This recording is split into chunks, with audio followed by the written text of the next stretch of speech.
Bismillahirrahmanirrahim. Assalamualaikum warahmatullahi wabarakatuh. Halo semuanya, perkenalkan nama saya Holidah Gurfah dengan NIM 082 dari jurusan Pendidikan Agama Islam kelas 4C.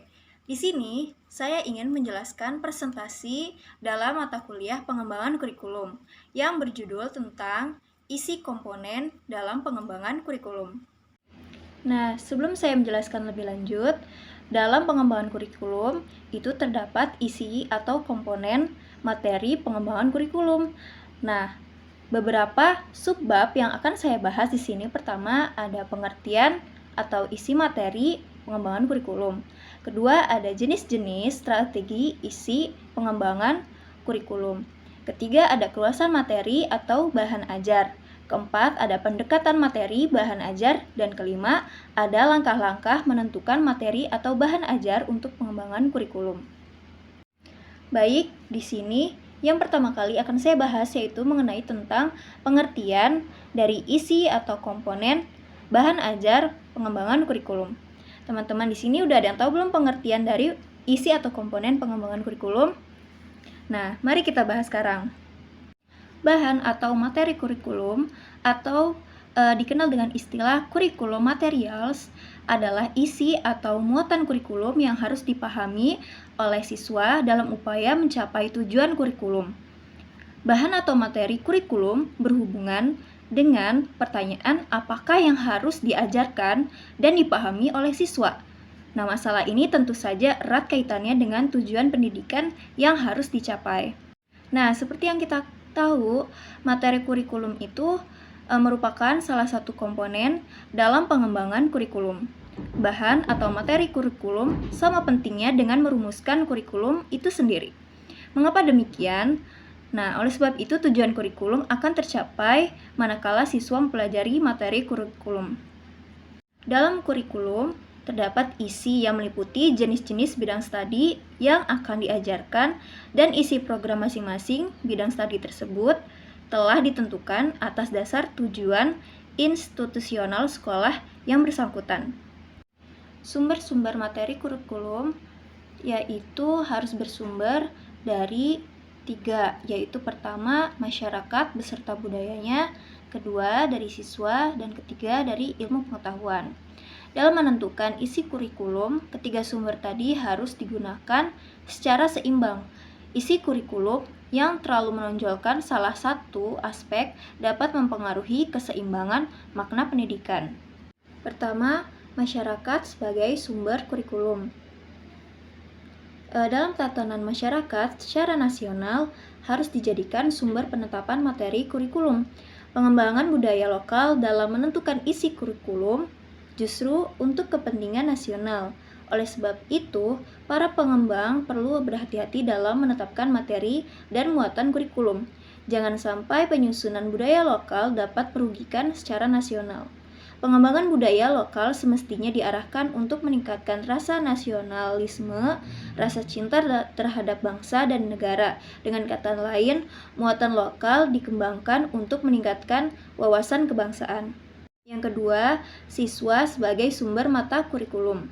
Ada beberapa hal yang harus diperhatikan dalam perumusan isi kurikulum dikaitkan dengan siswa.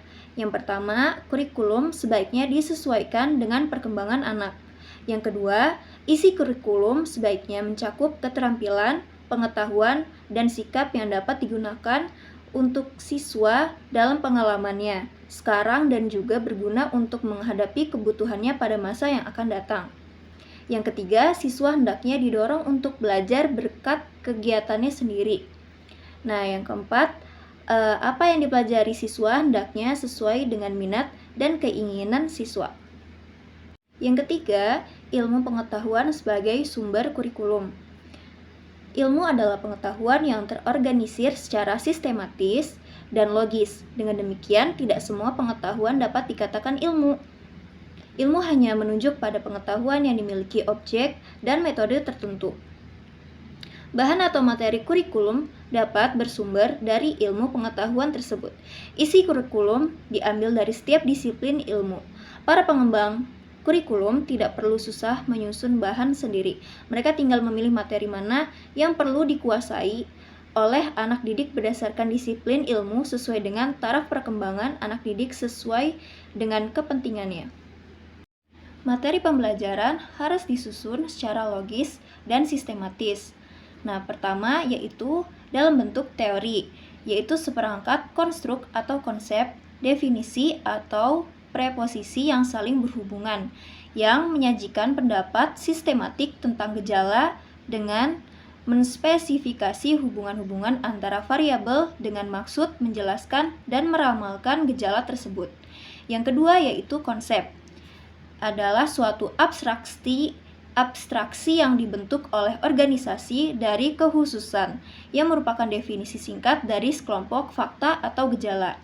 Yang ketiga ada generalisasi, yaitu kesimpulan umum berdasarkan hal-hal yang khusus, bersumber dari analisis, pendapat, atau pembuktian dalam penelitian. Yang keempat ada prinsip, yaitu ide utama pola skema yang ada dalam materi yang mengembangkan hubungan antara beberapa konsep.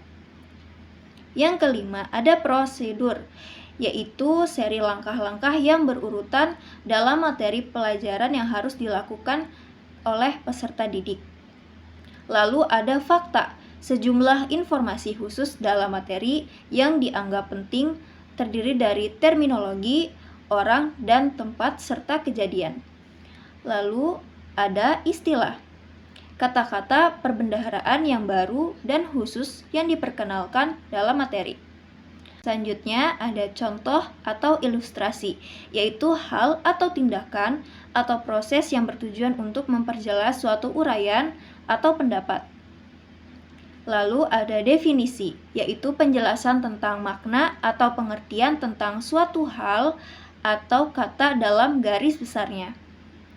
Dan yang terakhir yaitu preposisi, yaitu cara yang digunakan untuk menyampaikan materi pelajaran dalam upaya mencapai tujuan kurikulum. Selanjutnya yang akan saya bahas yaitu mengenai strategi pengembangan kurikulum. Nah, penyusunan sekuens bahan ajar berhubungan erat dengan strategi atau metode mengajar. Pada waktu guru menyusun sekuens suatu bahan ajar, ia juga harus memikirkan strategi mengajar mana yang sesuai untuk menyajikan bahan ajar dengan urutan seperti itu. Ada beberapa strategi yang dapat digunakan dalam mengajar. Pertama, ada reception atau exposition learning. Reception atau exposition sesungguhnya mempunyai makna yang sama, hanya berbeda dalam perlakuannya. Reception learning dilihat dari sisi siswa, sedangkan exposition dilihat dari sisi guru. Dalam reception atau exposition, keseluruhan bahan ajar disampaikan kepada siswa dalam bentuk akhir atau bentuk jadi, baik secara lisan maupun secara tertulis. Siswa tidak dituntut untuk mengolah atau melakukan aktivitas lain, kecuali menguasainya. Dalam discovery learning, bahan ajar tidak disajikan dalam bentuk akhir. Siswa dituntut untuk melakukan berbagai kegiatan, menghimpun informasi, membandingkan, mengkategorikan, menganalisis, mengintegrasikan, merorganisasikan bahan serta membuat kesimpulan.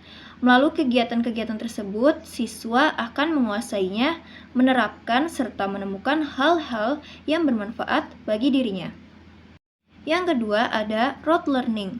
Dalam rote learning, bahan ajar disampaikan kepada siswa tanpa memperhatikan arti atau makna bagi siswa.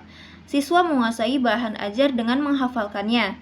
Dalam meaningful learning, penyampaian bahan mengutamakan maknanya bagi siswa. Menurut Alsobel and Robinson menekankan bahwa reception, discovery learning, dan rote meaningful learning dapat dikombinasikan satu sama lain, sehingga membentuk 4 kombinasi strategi belajar mengajar, yaitu pertama, meaningful reception learning, kedua, rote reception learning, ketiga, meaningful discovering learning, dan yang keempat, rote discovery learning. Nah, lalu strategi yang ketiga ada group learning, individual learning. Pelaksanaan discovery learning menuntut aktivitas belajar yang bersifat individual atau dalam kelompok-kelompok kecil. Discovery learning dalam bentuk kelas pelaksanaannya agak sukar dan mempunyai beberapa masalah. Masalah pertama, karena kemampuan dan kecepatan belajar siswa tidak sama, maka kegiatan discovery hanya akan dilakukan oleh siswa-siswa yang pandai dan cepat dalam belajar. Siswa yang kurang dan lambat akan mengikuti kegiatan dan menerima temuan-temuan anak-anak yang cepat. Di pihak lain, anak-anak yang lambat akan menderita kurang motivasi belajar, acuh tak acuh, dan kemungkinan menjadi pengganggu kelas. Masalah lain adalah kemungkinan untuk bekerja sama.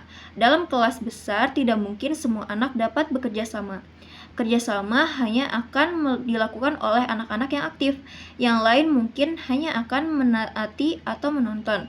Dengan demikian akan terjadi perbedaan yang semakin jauh antara anak pandai dengan yang kurang. Subbab selanjutnya akan saya jelaskan, yaitu mengenai pendekatan materi bahan ajar. Menentukan materi pembelajaran perlu memperhatikan hal-hal berikut. Pertama, sahih atau valid. Dalam arti materi yang dituangkan dalam pembelajaran benar-benar telah teruji kebenaran dan kesahihannya. Di samping itu juga, materi yang diberikan merupakan materi yang aktual, tidak ketinggalan zaman, dan memberikan kontribusi untuk pemahaman ke depan. Yang kedua, tingkat kepentingan. Materi yang dipilih benar-benar harus diperlukan oleh peserta didik. Mengapa? Dan sejauh mana materi tersebut penting untuk dipelajari. Yang ketiga yaitu kebermaknaan. Materi yang dipilih dalam memberikan manfaat akademis maupun non-akademis. Manfaat akademis yaitu memberikan dasar-dasar pengetahuan dan keterampilan yang akan dikembangkan lebih lanjut pada jenjang pendidikan lebih lanjut.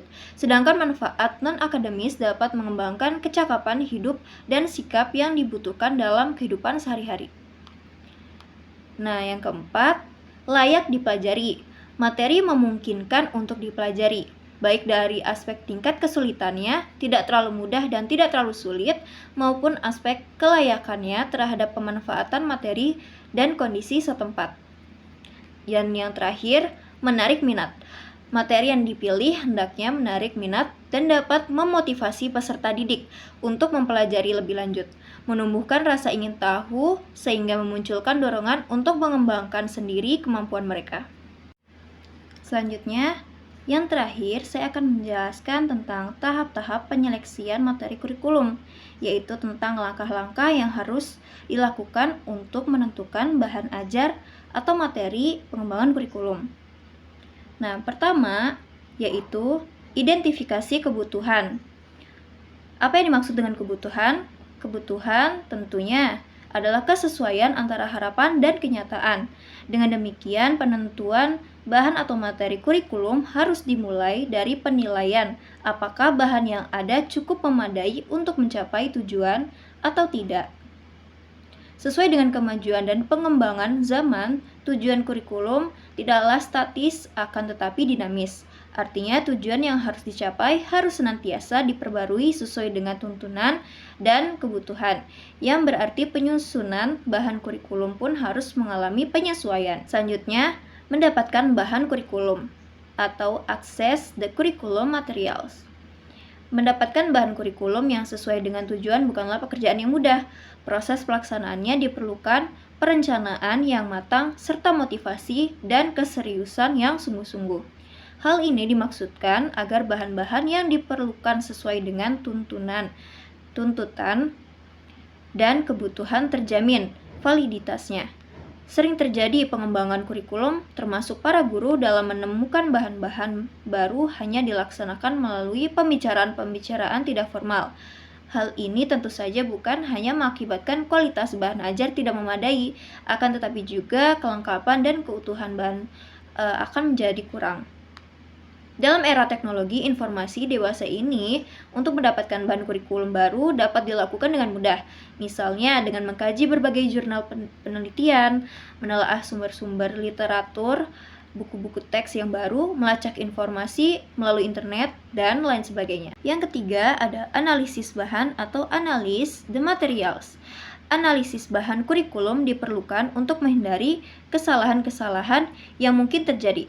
Kesalahan menilai terhadap bahan kurikulum baik dilihat dari sudut kelengkapan maupun keakuratannya dapat mengakibatkan rendahnya kualitas kurikulum. Lalu ada penilaian bahan kurikulum. Manakala bahan kurikulum telah dianalisis keakuratannya, maka selanjutnya diberikan penilaian. Apakah bahan itu layak digunakan atau tidak, sesuaikah dengan tuntutan kurikulum atau tidak. Dalam menentukan keputusan tersebut, perlu juga diuji skop atau sekuensnya. Apakah tingkat kedalaman serta urutan bahan sesuai dengan taraf perkembangan siswa atau tidak? Apakah urutannya sesuai dengan situasi dan kondisi sekolah atau tidak? Dan yang terakhir yaitu membuat keputusan mengadopsi bahan. Membuat keputusan apakah bahan layak untuk diadopsi atau tidak merupakan tahap terakhir menyeleksi bahan. Tahap ini merupakan tahap yang penting dan biasanya cukup sulit dilakukan. Oleh karena itu, adanya kemungkinan perbedaan pendapat dari para pengembang materi kurikulum. Penentuan kelayakan ini harus dilakukan secara objektif.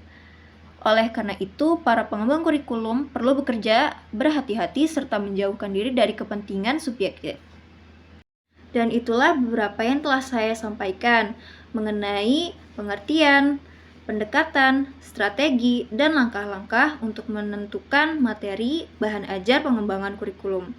Mungkin cukup sekian dari saya, kurang lebihnya mohon maaf. Wassalamualaikum warahmatullahi wabarakatuh.